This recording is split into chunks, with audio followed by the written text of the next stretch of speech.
Cerca Teleeuropa sul tuo Play Store o Apple Store e scarica la nostra app.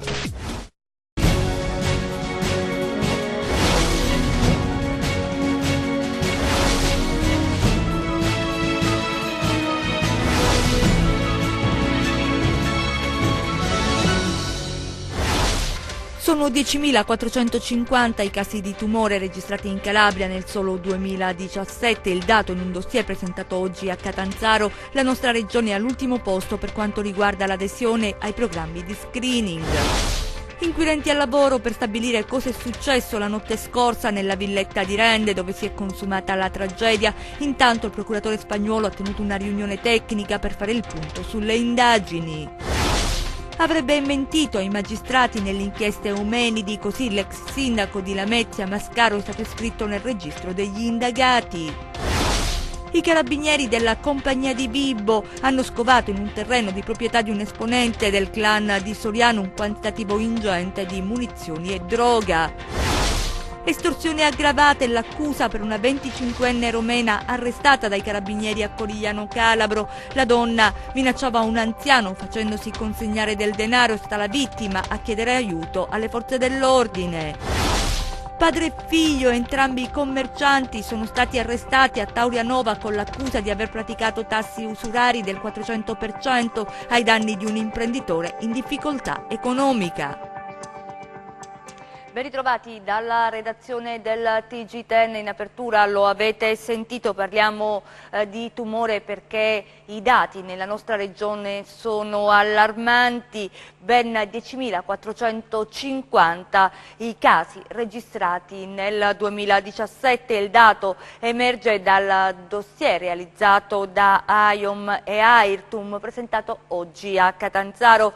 Le patologie più frequenti colpiscono il colon retto, ma il dato preoccupante è che la Calabria è agli ultimi posti per quanto riguarda l'adesione ai programmi di screening. Anna Franchino. Sono oltre 10.000 i nuovi casi di tumore stimati nel 2017 nella nostra regione, 5.650 fra gli uomini e 4.800 fra le donne. Le 5 neoplasie più frequenti sono quelle del colon retto, del seno, del polmone, della prostata e dello stomaco. Questo è quanto emerge dal volume I numeri del cancro in Italia 2017, realizzato dall'Associazione Italiana di Oncologia Medica, dall'Associazione Italiana Registri Tumori e dalla Fondazione AIOM, presentato oggi presso l'azienda ospedaliera universitaria Mater Domini di Catanzaro. Dati allarmanti se si pensa che ogni giorno nel nostro territorio vengono diagnosticati circa 30 nuovi casi. La notizia che però lascia ben sperare è che dal cancro si può guarire o si può convivere a lungo con una buona qualità di vita. Uno strumento utile per avere informazioni da utilizzare nella gestione dei servizi sanitari, nell'individuazione delle esigenze della popolazione, delle esigenze dell'assistenza oncologica in Calabria, che va fin dall'applicazione degli screening, fin dal momento della prevenzione, già la prevenzione primaria, la prevenzione secondaria, appunto di screening che dicevo, e poi la gestione delle cure oncologiche, l'organizzazione della diagnostica in Calabria, della terapia, che sia terapia medica ma anche terapia chirurgica dei tumori, almeno dei principali tumori. Grazie all'istituzione della rete oncologica regionale prevista dal decreto del commissario ad acta alla sanità della Calabria, sono state costituite commissioni che stanno lavorando per emettere a breve un modello attuativo della rete. L'AIRTUM è la società scientifica nazionale che si occupa di formare gli operatori del registro tumori per avere dei dati uniformi su tutto il territorio. In Italia sono presenti 51 registri tumori accreditati che coprono quindi quasi il 70% della popolazione. Questa sempre maggiore estensione, accanto alla qualità del dato, rappresenta sicuramente uno strumento indispensabile per la programmazione sanitaria e per le scelte anche terapeutiche. Con orgoglio parla dell'istituzione del registro dei tumori il commissario ad acta alla sanità della regione Calabria, Massimo Scura, che però ammette c'è tanto da fare, soprattutto per quel che riguarda le percentuali di sopravvivenza inferiori alla media nazionale per la scarsa adesione ai programmi screening. Quando sono arrivato qui nel 2015 eravamo ultimi anche per quanto riguarda il registro tumori, non per merito mio, insomma io io dico sempre che il mio ruolo è liberare risorse, c'era soltanto il registro tumori di Catanzaro e di lì a poco, dopo un anno e qualche cosa, c'è stato il registro tumori di Cosenza e Crotone in contemporanea e adesso di Reggio Calabria. Sapete cosa significa? Diceva prima il dottore che il 70-75% della popolazione italiana è sotto controllo del registro tumori. In Calabria siamo al 90%, perché manca Vibo Valencia che è in itinere. Questo lo dico con soddisfazione calabrese, direi, non tanto di commissario, proprio come soddisfazione di chi è per metà calabrese, l'altra metà è abruzzese. Pensate che testa dura che ho io. Quindi si mettano l'anima in pace quelli che pensano di potermi in qualche modo scalfire da quel punto di vista. La tragedia di Rende, c'è incredulità tra i vicini di casa della famiglia Giordano, nessuno sa darsi pace per quello che è accaduto, tutti concordi nell'affermare che erano persone per bene, persone squisite, mai un problema. Gianluca Pasqua ha raccolto le parole dello zio, vediamo. Piove a dirotto in via Malta. Questa stradina della zona periferica di Rende non è mai stata così battuta. Ci sono i curiosi che sbirciano da lontano, i vicini di casa, gli amici di famiglia e i parenti che arrivano fino al cancello della villetta. Il portoncino si apre e chiude diverse volte. Sui volti di tutti, la tristezza e lo smarrimento di chi frequentava assiduamente la famiglia Giordano e oggi vorrebbe sentirsi dare delle spiegazioni, fornire dei motivi, capire le ragioni, che vadano oltre ai crudi particolari, che raccontano delle coltellate e degli spari che hanno spazzato via ogni cenno di vita tra i muri della bella casa in contrada Santo Stefano. Nessuno sa dare e darsi spiegazioni. Ieri si sono trovati tutti di colpo catapultati in uno scenario surreale. Le notizie, tremendamente vere questa volta, hanno spiazzato i produttori di fake news, superando l'immaginazione più tetra. Noi siamo rientrati alle 2, abbiamo visto i vigili, quindi avevamo pensato una fuga di gas, però poi la situazione è cambiato tutto qua. Non se lo spiegano i vicini, ma neanche i familiari più stretti. Salvatore Giordano porta lo stesso nome del capofamiglia deceduto. Lo zio Rino è un volto noto, era un componente dello storico trio della Sila. Oggi ha raccolto forze e coraggio per avvicinarsi all'incubo. Sono lo zio.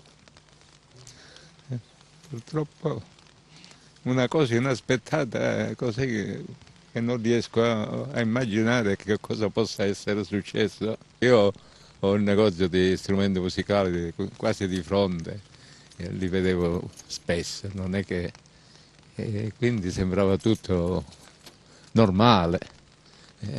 Poi non lo so che cosa possa essere successo, una cosa veramente immaginabile, una tragedia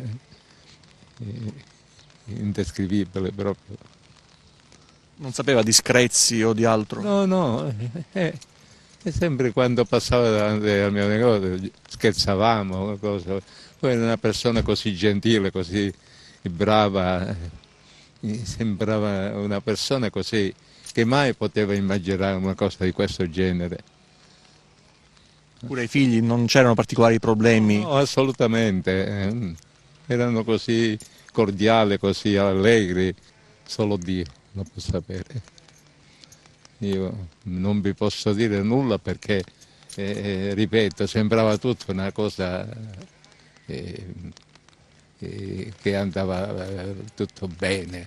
Lo so, il commercio non è che vada tanto bene perché con tutte queste internet, strumenti musicali, dischi non se ne vendono più. Quindi, però ad arrivare a una cosa di questo genere proprio non so. Intanto gli inquirenti sono al lavoro per ricostruire cosa possa essere successo in quella maledetta notte nella villetta di Rende dove si è appunto consumata la tragedia. Intanto il procuratore di Cosenza, Mario Spagnuolo, ha tenuto una riunione tecnica per fare il punto sulle indagini. Isabella Roccamo. Sono andati avanti per tutta la notte i rilievi effettuati dai carabinieri in questa villetta di Contrada Couture a Rende, teatro della strage familiare in cui sono morti Salvatore Giordano, la moglie Francesca Vilardi e i 2 figli della coppia, Cristiana e Giovanni. Una strage ancora senza un perché.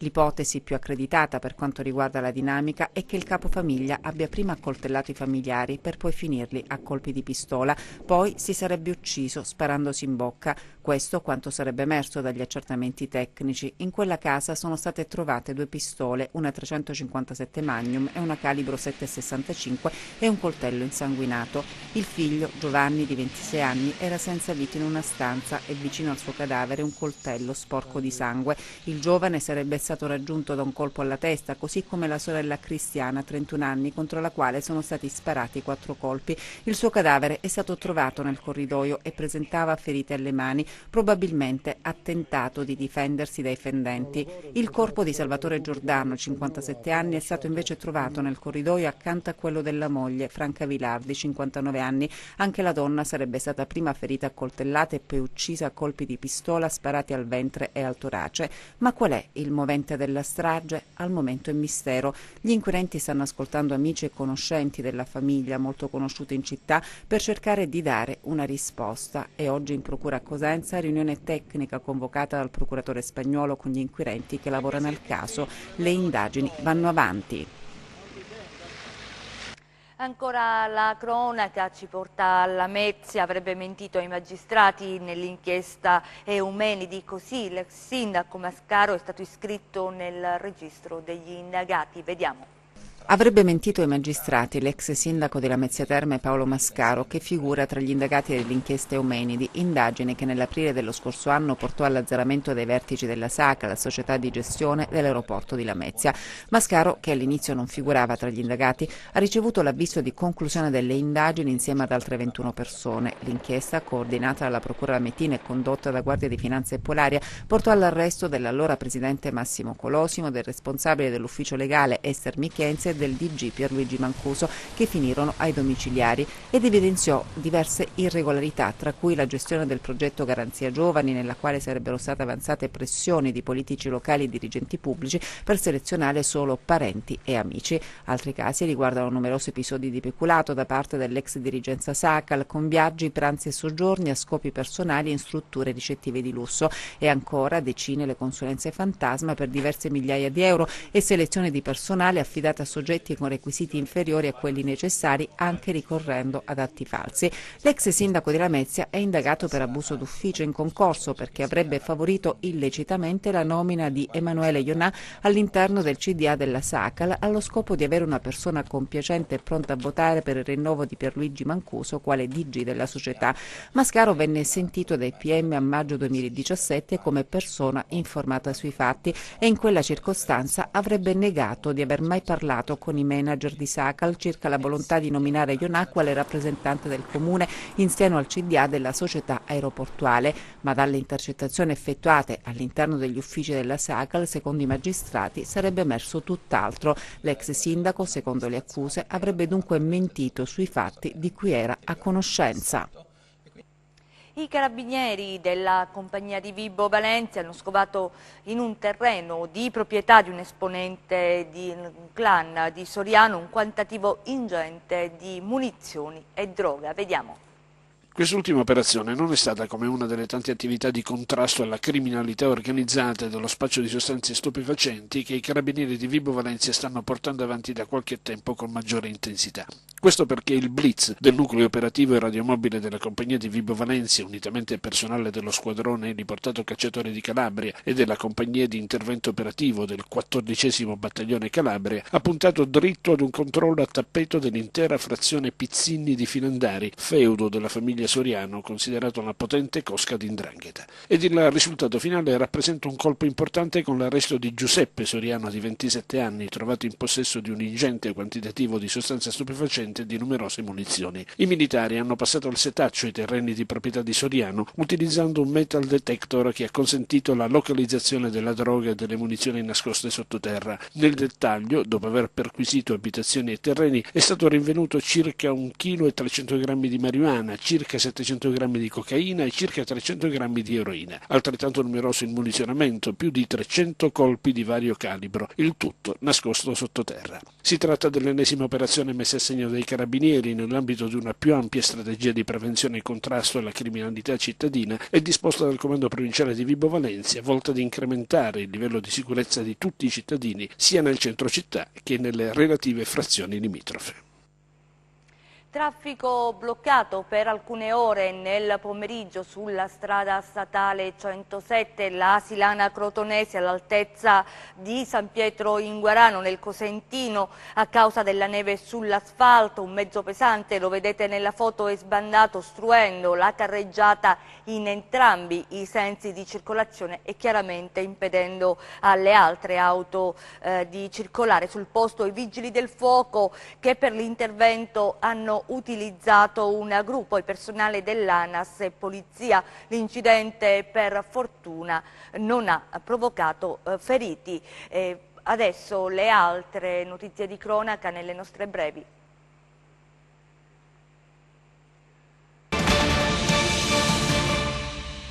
Vincenzo Militano, di 29 anni, latitante ritenuto vicino alla cosca di 'ndrangheta dei Gallico di Palmi, è stato arrestato a Monaco di Baviera dai carabinieri della Compagnia di Palmi e della Direzione delle Investigazioni Criminali della Polizia tedesca.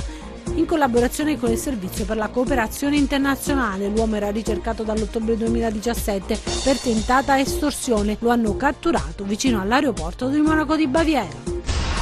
I carabinieri di Rende hanno arrestato per detenzione ai fini di spaccio di sostanze stupefacenti un 26enne cosentino. Controllato il giovane mentre viaggiava a bordo della sua auto, hanno scoperto, gelato nella tasca dei jeans, un involucro di celofan contenente 1 grammo di cocaina. Dopo una perquisizione domiciliare hanno trovato un bilancino di precisione nel vano portabatterie di un peluche, un altro involucro contenente 18 grammi di cocaina. Il giovane è stato assegnato ai domiciliari. Nascondeva in casa cocaina, eroina e hashish, arrestato 31enne a Cosenza. La Polizia di Stato, con l'ausilio delle unità cinofile, hanno trovato la droga nascosta e sparsa per tutta la casa. In manette è finito Aldo Giulianelli, con precedenti specifici e già sottoposto ai domiciliari. Aveva pensato ingegnosamente di nascondere la droga in diversi punti della casa, come ad esempio dentro un pupazzo di peluche, ma le unità cinofile hanno individuato i vari punti in cui aveva tentato di occultare la sostanza stupefacente. È stato così arrestato e portato nel carcere di Cosenza. Il boss Franco Muto, detto il re del pesce, è stato ricoverato d'urgenza sabato sera in una stanza del nosocomio San Paolo di Milano. Le condizioni di salute dell'uomo non sarebbero buone. Muto, considerato uno dei 10 più potenti mamma santissime dell''ndrangheta, era sottoposto a regime di carcere duro. E ora vi raccontiamo una brutta storia. A Corigliano Calabro una straniera, una romena, una giovane donna romena minacciava un anziano che ha chiesto aiuto ai carabinieri. Vediamo. Ha chiesto aiuto ai carabinieri un ultra settantenne di Corigliano Calabro, avvicinato da alcune ragazze straniere che lo hanno minacciato di rendere pubbliche alcune foto scattate all'anziano di nascosto. L'uomo, impaurito, ha consegnato loro 3.000 euro in contanti, ma alle giovani i soldi non sono bastati, così sono tornate a chiedere altri 2.000 euro. L'anziano, disperato, si è rivolto ai militari che hanno predisposto un piano coordinato dal procuratore di Castrovillari Eugenio Pacciolla. Consegnati all'anziano le banconote falsificate, è scattata l'azione dei militari del nucleo operativo radiomobile sul luogo dell'appuntamento per la consegna del denaro. Giunto sul posto dell'incontro, la vittima è stata raggiunta in auto da una donna romena che, afferrata la busta, ha lasciato l'auto per dirigersi verso il centro città. L'intervento dei carabinieri ha bloccato la 25enne Roxana Ciurar. La donna, con numerosi precedenti penali, è stata arrestata con l'accusa di estorsione aggravata e portata nel carcere di Castrovillari. Nel corso degli accertamenti si è scoperto inoltre che su di lei pendeva un ordine di carcerazione per rapina aggravata commessa nel 2016 in provincia di Caserta. Ore concitate questa mattina, il traffico bloccato al bivio di Verticelli nel comune di Casali del Manco. Siamo in provincia di Cosenza. Secondo quanto si è appreso, un uomo in stato confusionale si sarebbe denudato per strada sotto la pioggia battente, urlando frasi senza senso. Sul posto i carabinieri della stazione di Pedace, che hanno allertato i sanitari del 118. Sarebbero stati i familiari dell'uomo, un operaio residente a Serra Pedace, a dare l'allarme. I medici hanno disposto il ricovero per l'operaio, che è stato portato in ospedale. Ora a Taurianova, dove padre e figlio, entrambi commercianti, sono stati arrestati dai carabinieri con l'accusa di usura, minacce ed estorsioni ai danni di un imprenditore alle prese con difficoltà economiche. Vediamo. Scacco all'usura a Taurianova, una delle piaghe sociali più deprecabili che ci siano. I militari della compagnia carabinieri di Taurianova hanno dato esecuzione ad un'ordinanza di custodia cautelare in carcere emessa dal GIP presso il Tribunale di Palmi nei confronti di 2 soggetti ritenuti responsabili in concorso tra loro dei reati di usura aggravata, estorsione e lesioni aggravate. Si tratta di Carmelo Condrò, di 59 anni, di Taurianova, e Pietro Condrò, di 37 anni. Il provvedimento cautelare conclude un'attività investigativa svolta dalla stazione Carabinieri e dal nucleo operativo radiomobile di Taurianova, avviata a seguito della segnalazione di un commerciante locale che ha riferito di essere da tempo sotto usura e estorsione da parte dei 2 Condrò, i quali, a fronte di un prestito di poche migliaia di euro, avevano richiesto la restituzione di ingenti somme. In particolare, fin dal 2006 il commerciante, in una difficile situazione economica, si era rivolto ai 2 per ottenere più prestiti di denaro, complessivamente ricostruiti in 14.000 euro. A fronte di tali elargizioni, i 2 usurai hanno preteso tassi di interesse del 20% mensile, che aumentavano in caso di dilazione del pagamento, arrivando anche oltre i 400% su base annua. I militari hanno documentato che nel totale i 2 usurai hanno preteso circa 40.000 euro. I Condrò, nella loro azione delittuosa, approfittando dello stato di bisogno e dell'attività professionale svolta dalla vittima, hanno attuato ripetute e perduranti aggressioni, minacce anche di morte, violenza sia verbali che fisiche, appostamenti al fine di costringere l'uomo a restituire il denaro con tutti gli interessi. Nel corso delle perquisizioni sono stati rinvenuti circa 5.500 euro in contanti, ritenuti provento dell'attività illecita e quindi posti sotto sequestro. I 2 indagati sono stati tradotti alla casa circondariale di Reggio Calabria. Il procuratore della Repubblica di Catanzaro, Nicola Gratteri, all'Università della Calabria per una lezione nell'ambito del Master sull'Intelligence. Vediamo. La Santa spartiacque tra la vecchia e la nuova 'ndrangheta, la lezione del procuratore capo di Catanzaro Nicola Gratteri nell'ambito del corso sull'intelligence all'Università della Calabria, il linguaggio della 'ndrangheta spiegato da Antonio Nicaso in collegamento web, l'intervento del procuratore introdotto dal direttore del master Mario Caligiuri e dal rettore Gino Crisci. Gratteri si è soffermato sull'unitarietà della 'ndrangheta, sottovalutata per decenni e osservata già dal 1969 in un summit a Polsi. Quell'anno c'era stato un elemento di novità, cioè le famiglie di 'ndrangheta di Reggio Calabria chiedevano di spostare la riunione, anziché farla a Polsi come tutti gli anni, dice facciamola quest'anno vicino a Reggio Calabria, alla periferia di Reggio Calabria, ma la 'ndrangheta di San Luca, di Platì, anche i preti del santuario di Polsi hanno detto no, l'avete fatto tutti gli anni qui a San Luca, fatela pure quest'anno. Si dice ci sia stata una soffiata da parte della 'ndrangheta di Reggio Calabria alle forze dell'ordine. Prima di intervenire militarmente, per intervenire per arrestare, per fare questo blitz, ascoltano e sentono il mastro generale fare un discorso introduttivo, appunto, dove questo mastro generale parla dell'unitarietà della 'ndrangheta. Nel 1969 per la prima volta si parla di unitarietà della 'ndrangheta. L'anno dopo si celebra il processo all'Opri. Il presidente Marino, che era anche presidente del tribunale, e questo presidente Marino scrive una bellissima sentenza nella quale spiega l'unitarietà della 'ndrangheta, spiega come la 'ndrangheta si struttura, si articola, che ha un'unica filosofia criminale. L'anno doppio, ovviamente, questo ovviamente lo metto tra virgolette, la Corte d'Appello di Reggio Calabria ne fa carta straccia di questa sentenza. Il concetto di unità dell''ndrangheta è sparito. Siamo dovuti arrivare al 2010 con l'operazione crimine per avere una sentenza dove si parla di unità dell''ndrangheta. E quindi abbiamo perso decenni. A Berlino l'autorità portuale di Gioia Tauro ha promosso i prodotti ortofrutticoli calabresi. Vediamo.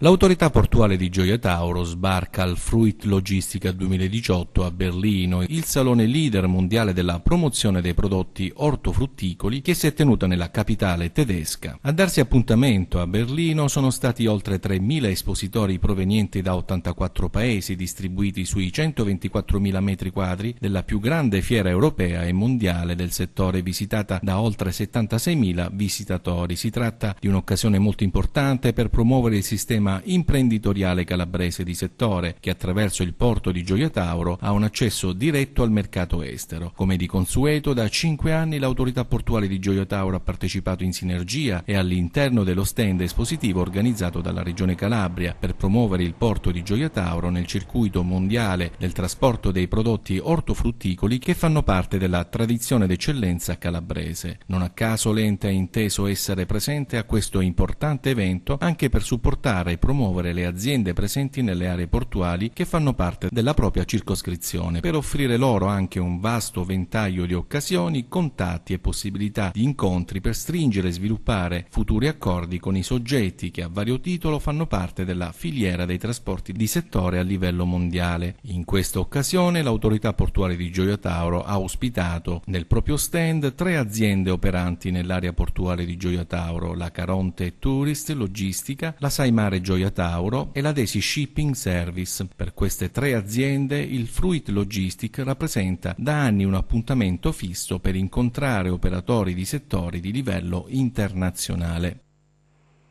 Chiudiamo con le previsioni del tempo.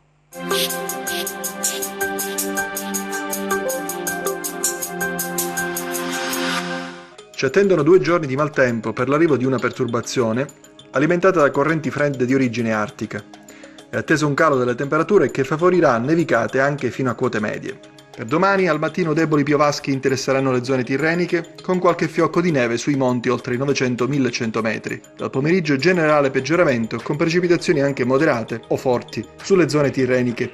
Quota neve in calo entro la sera, fino a 600-700 metri su Pollino, Catena Costiera e Sila, 700-800 metri su Serre ed Aspromonte. In serata non sono da escludersi fiocchi di neve anche a quote più basse sui versanti orientali di Pollino, Sila e Valle del Crati. Analizziamo il comportamento di mari e venti. Domani è agitato il Tirreno, molto mosso lo Ionio eccetto il Golfo di Corigliano, che rimarrà poco mosso o al più mosso al largo. Venti moderati sempre da maestrale. Prima di salutarci vi ricordo il nostro sito web www.meteoincalabria.it e la nostra pagina Facebook Meteo in Calabria.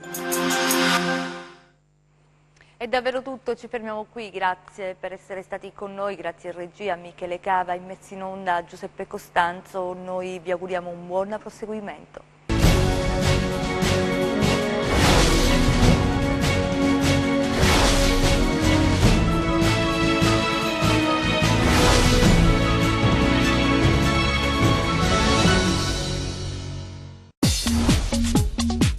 Cerca Teleeuropa sul tuo Play Store o Apple Store e scarica la nostra app.